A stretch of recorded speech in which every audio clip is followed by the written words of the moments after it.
So you all know I have this segment on my show called Mark Out. You know, it's the wrestling stuff.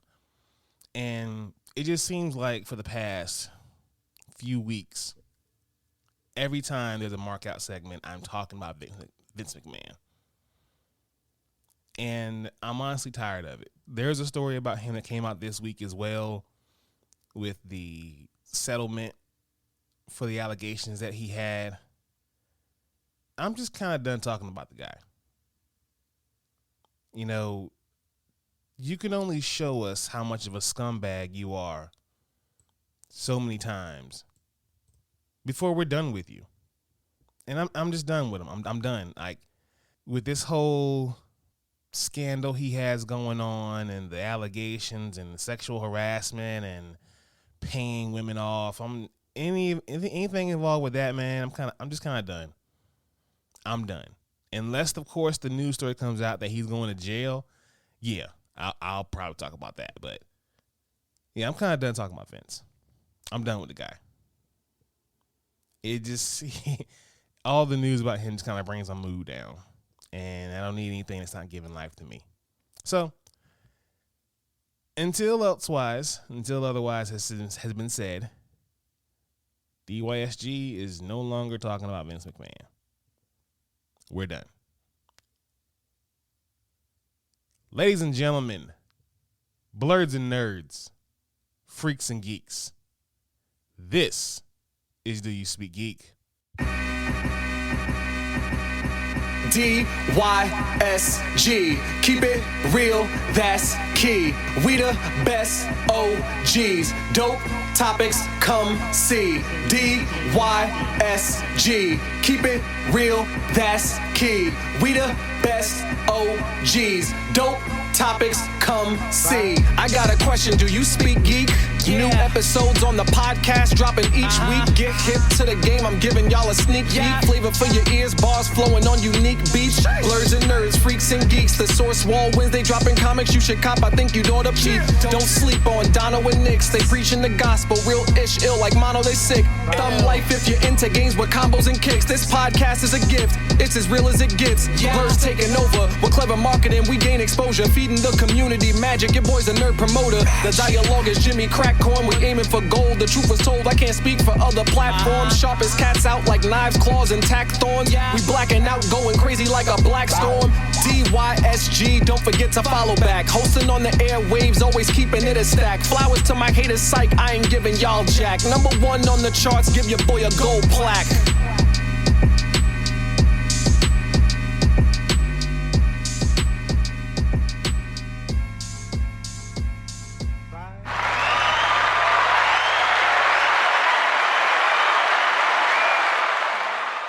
Hey, yo, what's going on, everybody? It's your boy, Nix.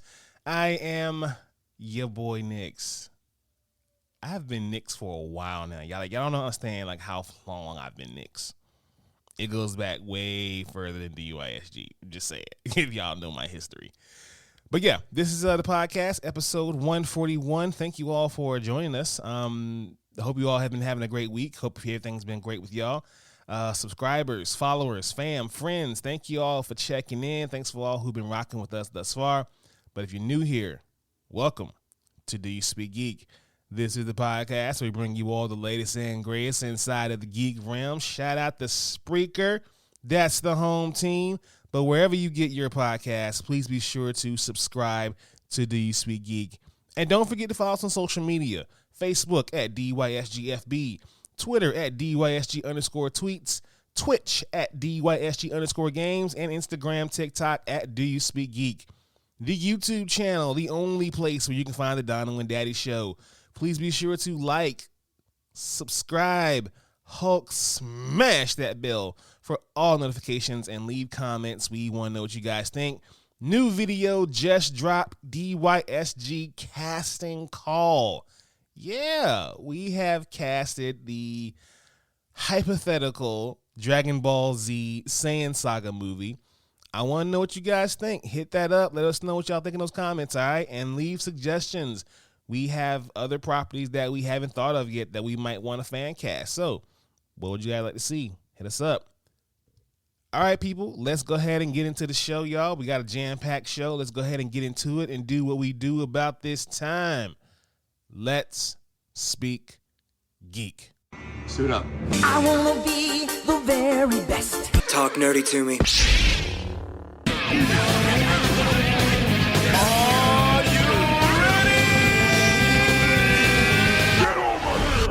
All right, we got those reviews coming at you at Rapid Fire, That 90s Show, Season 1. It's charming, has a lot of potential. The series follows the same format as the original, which works for the characters and the storylines, but it relies too heavily on the original cast, leaving little room for the new wave of talent to fully develop their relationships with each other. Still, decent show. There's something wrong with the children. It's an energetic but expected kitty gone killer tale that wades in some murky waters. Some of it's a little cringe, but still, it's okay. Night Court Season 1. A redo is a throwback of a series that can get leaning heavily on its history without trying to shake up anything for a new generation. If you all grew up in the 80s like I did, Night Court was a staple on some. I forgot what nights it came on. But anyway, Night Court has been redone. What do y'all think? It's kind of mid.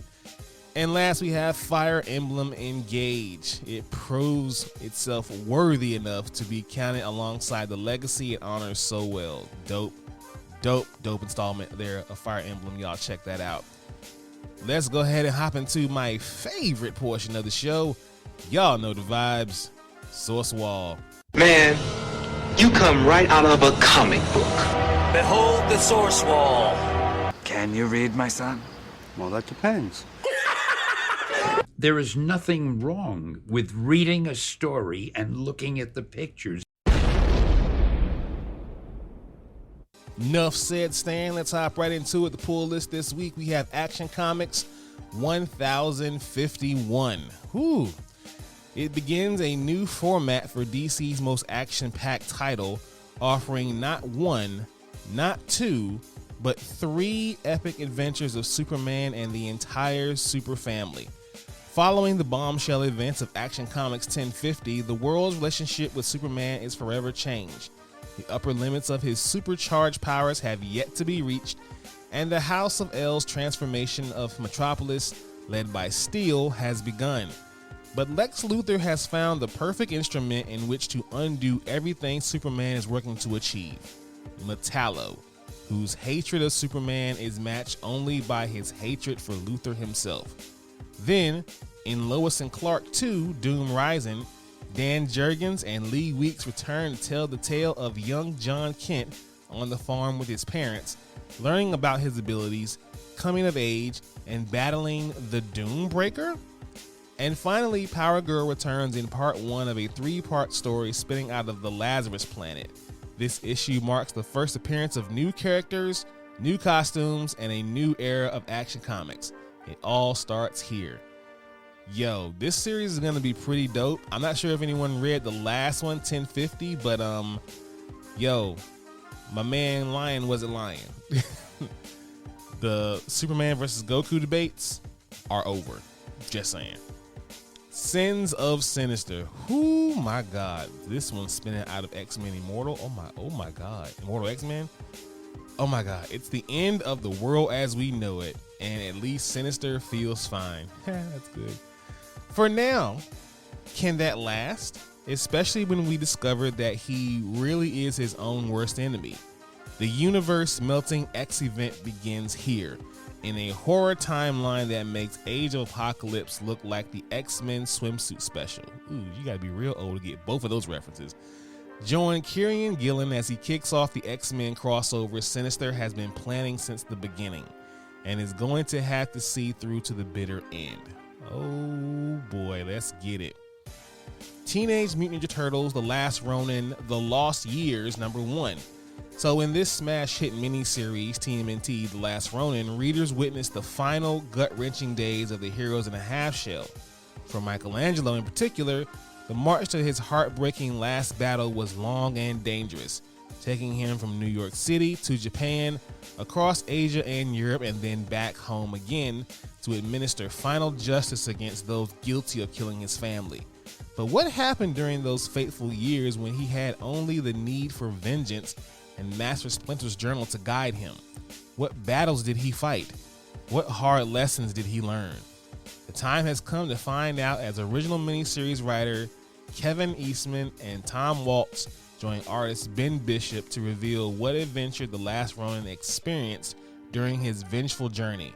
While in the present, a new master, Casey Marie Jones, prepares her young Terrapin students to be the next generation of Teenage Mutant Ninja Turtles. Oh boy, this one's going to be fire. I can't wait.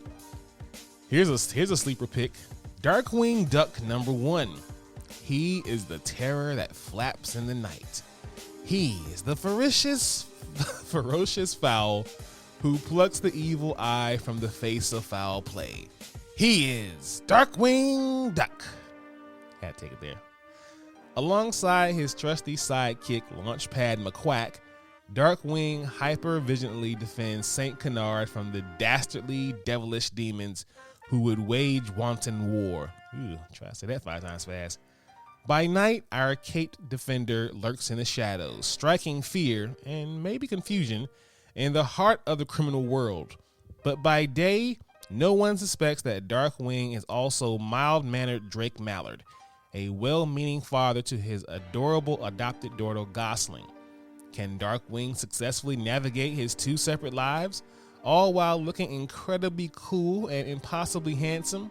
Hint, probably not, but you'll have to read to find out. Yo, this was gonna be good. I can't wait for this one. Inferno Girl Red number 1. A new school, new relationships, new possibilities for any teenager. Big moves are challenging and exciting. But it's a whole nother thing for Acacia Costa, because an ancient cult and their army of demons has ripped her home apart of Apex City, ripped it out of the universe, and cast it into the darkness. To have any hope of saving it, Cassia must survive the worst night of her life, embrace a secret legacy, and find the courage to fight when all seems lost as the blazing light of hope in the dark. Inferno Girl Red. From creators Erica DeRosso and Matt Groom, the saga of the newest Image Comics superhero begins here. Yo, I'm telling y'all, the Massiverse, get on that. I'm telling you. Now here's one I haven't seen in a while. It's been kind of missing. Book of Shadows number 3. Exarch Fane, an ancient otherworldly warlord, is intent on sacrificing our world to satisfy his own hunger. Only a team of mystic heroes stand in his way. But when 3 heroes, Shadow Man, Punk Mambo, and Persephone, oh god, attempt to stop Fane from forging the chain of ruin, Dr. Mirage and the Eternal Warrior pass through the veil of death to discover the Book of Shadows' terrible secrets. This has been a great series. I thought it just fell off, but I guess it's back now, so let's get back into that. Hitomi, number 4. The time of war has come to the land. Hitomi spurns Yasuke's warnings and joins a military campaign, hoping to make a name for herself. To Yasuke's dismay, she does. It's getting interesting. And finally, we have Justice Society of America number 2. The new golden age continues. Huntress has arrived in the present day, but the Justice Society of America are not what she remembers. Can she get to the bottom of what's happened to the first superhero team? Will the helmet of fate hold the answers Huntress seeks? Find out in this issue and many more this Wednesday at your local comic book store. I'll try something different there. I don't know. So in Source Wall news, Marvel Comics reveals a new Avengers roster and creative team for 2023. So Marvel has revealed the first details about the relaunch series debuting in May 2023, including the new Avengers team roster and the creative team involved. The last volume of the Avengers will be helmed by writer Jed McKay and artist C.F. Villa. The duo previously collaborated on Black Cat, spinning out of McKay's work on the recent Timeless number 1 one-shot issue. The new series will pit a streamlined version of the Avengers against Kang the Conqueror and the mysterious team known as the Twilight Corps. And that's kind of on brand. I mean, I don't know why comic companies seem to want to throw out content to kind of match the movie. I mean, I get it. It's good for promotion, but At the same time, it just seems a little cheesy. Anyway, whereas Aaron's team of Avengers consists of a mixture of traditional favorites and more unusual recruits like Blade and Ghost Rider, McKay and Villa's Avengers roster is geared toward the former Albert with a few fun wrinkles. While the team includes the obligatory Avengers trinity of Captain America, Iron Man, and Thor, Sam Wilson is wielding the shield rather than Steve Rogers, and this time, Captain Marvel is the designated leader. The roster also includes Black Panther and a highly dysfunctional duo that is Scarlet Witch and Vision. Ugh. Couple problems. Why you want that on your team? Anyway. Marvel's press release teases that the series will be anchored around a concept known as the Tribulation events. Dramatic threats to Earth's existence that will drag the individual team members through dark personal odysseys. The first of these tribulation events arrives when the World Eater known as Tyrannus attacks. The Avengers #1 will release on May 17th. Marvel will also feature some of Villa's concept art for the series in February Stormbreaker's 2023 sketchbook #1. Should be dope. I'm actually kind of excited about Captain Marvel being the leader this time around. I mean, she's kind of one of the most powerful. Why not, right? What do you guys think? And finally, we have DC revealing a first look at Dawn of DC at Free Comic Book Day. 2023 is set to begin a new chapter for the DC universe, with Dark Crisis on Infinite Earth setting the stage for some epic storytelling. The publisher has classified those new efforts as Dawn of DC, a year-long storyline that will spotlight some beloved and lesser-known characters and components of their canon. As new Dawn of DC titles are continuing to launch and be announced, it looks like DC's Free Comic Book Day special will provide an awesome inkling of what's to come. On Friday, as part of their April 2023 salutations, DC unveiled the first look at the Dawn of DC 2023 Free Comic Book Day Special Edition, a 32-pager that will be released on May 6th. Dawn of DC is a year-long publishing event with epic storylines and superstar creative teams that will forge the future one hero at a time. Dawn of DC will shine a spotlight on a number of fan-favorite superheroes and supervillains that haven't been front and center for some time. It's an easy entry point for both lifelong readers and those picking up a comic book for the first time to dive into new stories. Don't miss this special edition of all new stories beginning next month. Yo. With titles like Green Arrow, Unstoppable Doom Patrol, Green Lantern Hal Jordan, Green Lantern John Stewart, Batman Brave and the Bold, Cyborg, Shazam, Steelworks, Penguin. This is going to be pretty dope. And the Action Comic Superman stuff, man, come on.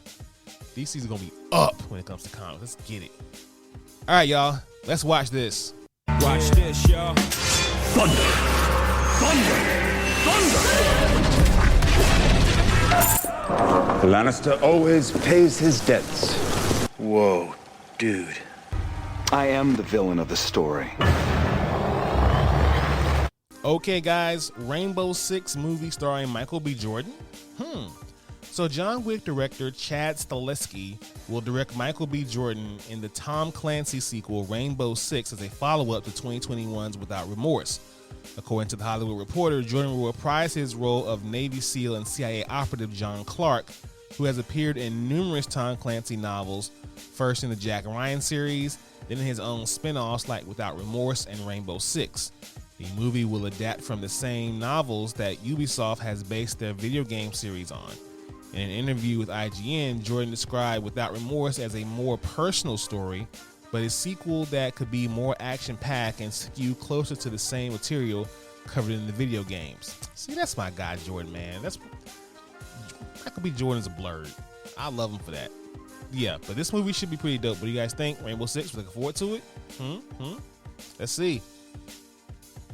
Attack on Titan Final Season Part 3.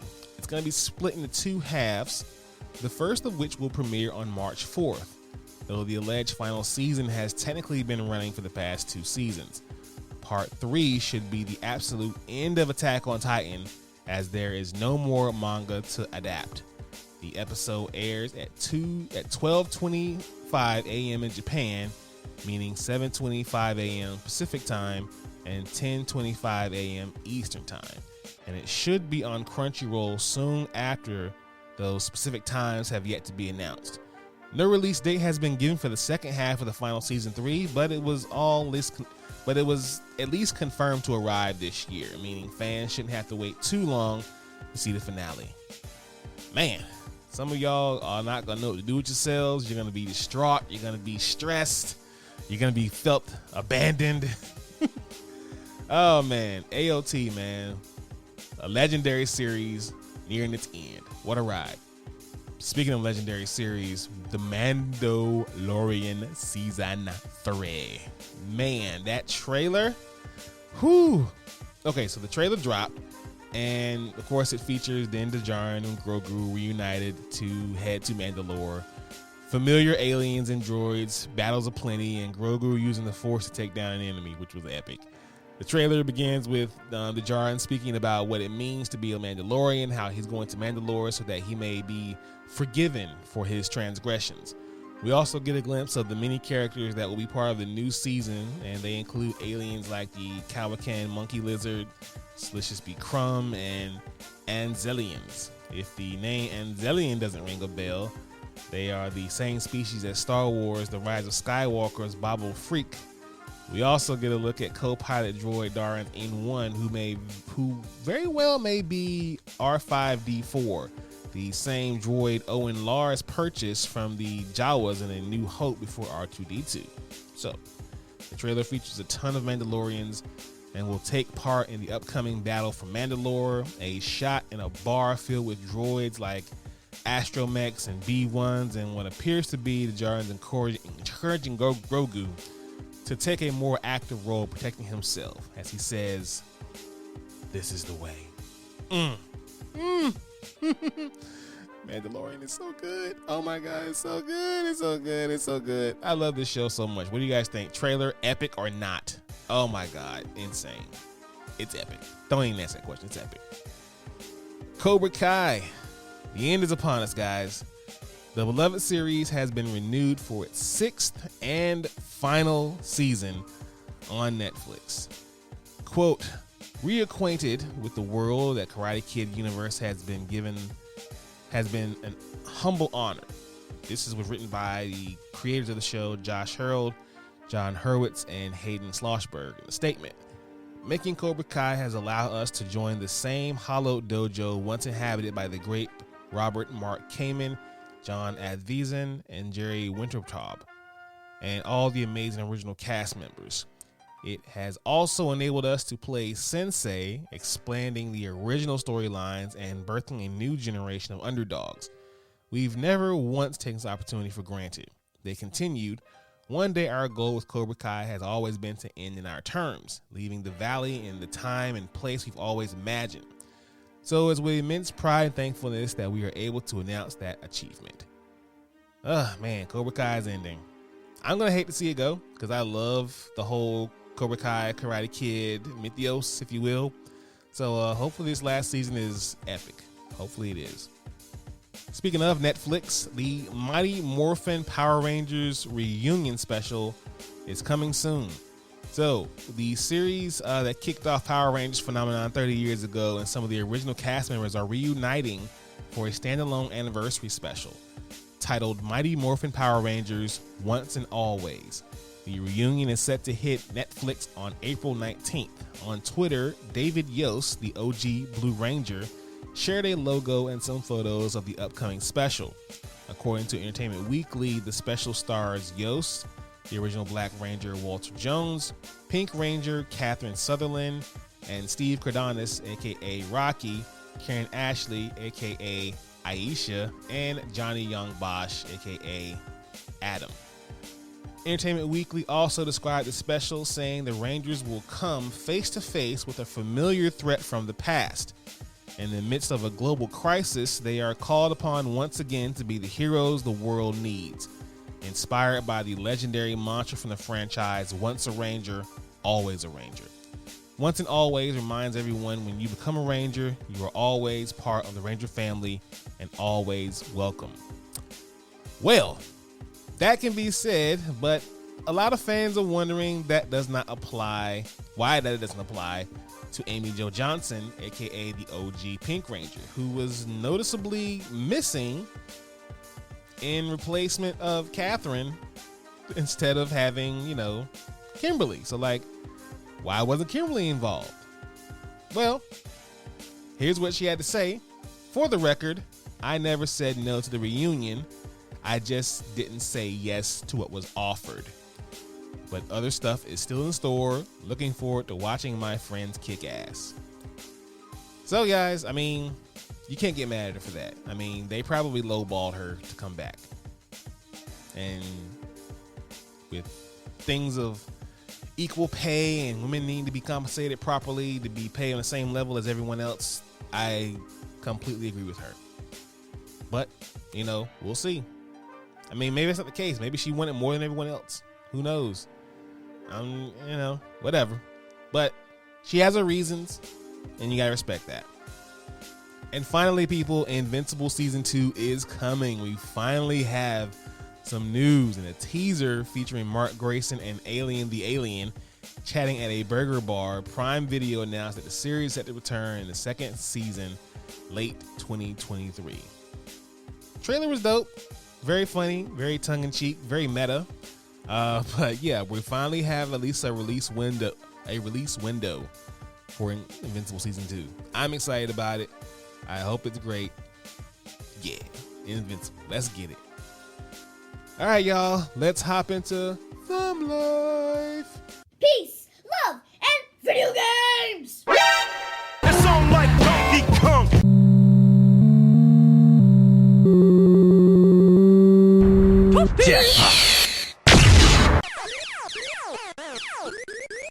Batman is playing Galaga.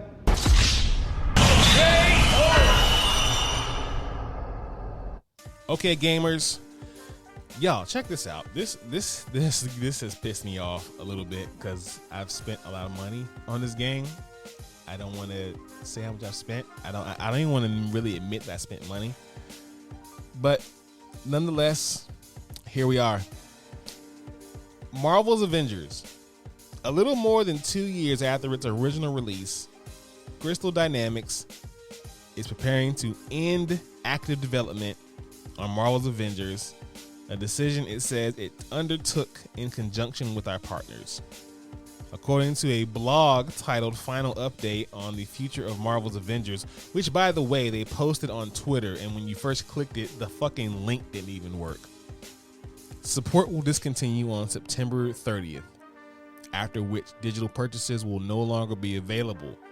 All solo content will continue to be playable after support ends, and multiplayer will also remain available. Crystal Dynamics does not plan to release any new stories, features, or heroes, making Update 2.7, which add the Winter Soldier and the Cloning Lab Omega level threat, the final content release for Avengers. The final balance update will be 2.8, which will be released on March 31st. Afterwards, Crystal Dynamics says it will turn off the cosmetics marketplace and credits will no longer be able for purchase. Credit balances will be converted into in-game resources and all cosmetics will be made available for free. See, it's that part at the end, the cosmetics. I have to admit, I purchased a few of the MCU skins and now everyone's gonna get them for free? Come on, man. Y'all gonna do me like that, Crystal Dynamics? Really? I was rooting for this game. I was rooting so hard for it, but I guess it was a exercise in futility. Anyway, Suicide Squad Kill Justice League. VGC reports that the leaked image originated on the 4chan, and the outlet says it confirmed its own resource that the image is real. So that screenshot you all saw shows what the game's in-game menu looks like, where we can see all 4 playable characters lined up. The left side of the screen shows a chapter menu, while the bar at the top of the screen shows options including looks, loadout, social, store, and battle pass. This indicates that the Suicide Squad game could contain live service elements. According to VC sources, the battle pass will be focused on cosmetic items. Their sources say that the currencies at the top of their leaked image are XP numbers, and powering up by customizing your characters. VGC also told the characters don't start out weak, they start off great and can get quite ridiculous, like Batman's Arkham Knight. So at least we kind of know what the game's gonna look like now. We got the loadout going. Should be decent. Again, Rocksteady's doing this, so I have all the faith in the world in this game. It's gonna be amazing. I have no doubts. It's gonna be dope. And finally, people, WWE 2K23. 2K and WWE have finally revealed which WWE superstar will grace the cover of the anticipated 2023, and it will be none other than Hustle, Loyalty, and Respect himself, once again, John Cena. The 16-time world champion will be the cover star for the newest entry of the series, though there are actual 3 different covers featuring the Peacemaker star. All 3 covers can be found in stores with standard, deluxe, and icon editions of the game. Cena isn't just featured on the cover though, as 2K also reveals Cena is the exclusive soundtrack producer for the game, and he will be the star of this 2K showcase. 2023's WWE 2K23 will release via early access on March 14th and will widely release in stores on Friday, March 17th. So we ain't got but a couple months away, y'all. A couple of months away. The covers are going to be blank, of course, because, you know, you can't see him. But, Cena's back on the cover. I think he was on the cover 2017, 16, one of those years. But, yeah, back on the cover again. John Cena. Couldn't happen to that's a guy. Yeah, I'm okay with that. All right, guys. Let's mark out. So what you gonna do?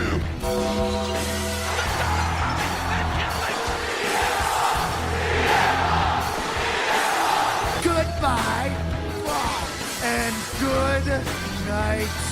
Bang! All right, y'all.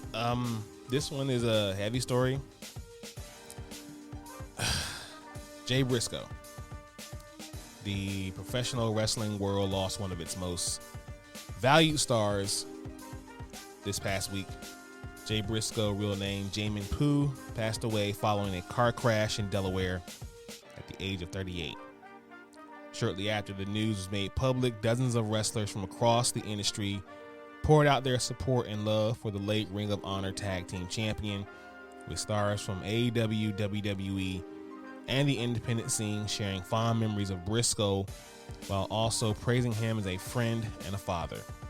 The tributes continued on Wednesday's AEW Dynamite as the broadcast opened up with an in memoriam graphic of Briscoe and multiple wrestlers donning Jay armbands during their matches. With that said, though, the tributes were limited. Speaking on the Wrestling Observer radio show, Dave Meltzer reported that Warner Bros. Discovery did not allow AEW to do a full tribute show to Briscoe. This is not the first time that the Warner Bros. Discovery has blocked Briscoe's involvement on AEW television, as the company did not allow AEW President Tony Khan to feature either Jay or his brother on its programming due to homophobic tweets that Jay posted over a decade ago. He has apologized for the tweets multiple times over. However, both Briscoes were signed to Ring of Honor contract as a result, but could not work on AEW branded products. Khan still went ahead with the tribute show on Wednesday, taping a Ring of Honor branded Jay Briscoe Celebration of Life event after AEW Dynamite went off the air. This special will air on Honor Club and Ring of Honor's YouTube channel for free at some point in the near future. Now, there are going to be some of y'all who are not going to like what I'm about to say, but this is my podcast, so I'm going to say what the fuck I want. The man apologized. Don't get me wrong. There are some things you just shouldn't say, but when you have remorse and you make the appropriate apology, I feel like you should be forgiven, especially if it's sincere. But the fact that Warner Brothers wanted to block a tribute show, that's so garbage, man. That's fucked up. It just shows just how whack Warner Brothers is. Y'all really are whack for that. And it just sucks that two of my favorite things are under your umbrella AEW and DC Comics. I'm starting to hate this merger deal between Warner Bros. And Discovery. I'm starting to hate it. But with that aside, Jay Briscoe, we gonna miss you, bro. A Ring of Honor original. Damn. Okay. All right. That's the pod, y'all. I'm gonna go ahead and get out of here. Thank you all for listening. Please be sure to listen to this podcast. Subscribe to this podcast. Let your boy know what you think about this podcast. Follow us on social media, Facebook, Twitch, Instagram, Twitch, and TikTok. Check out the YouTube channel. Like, subscribe to the videos there. As always, people, live to play to win to live. I speak geek. Do you speak geek?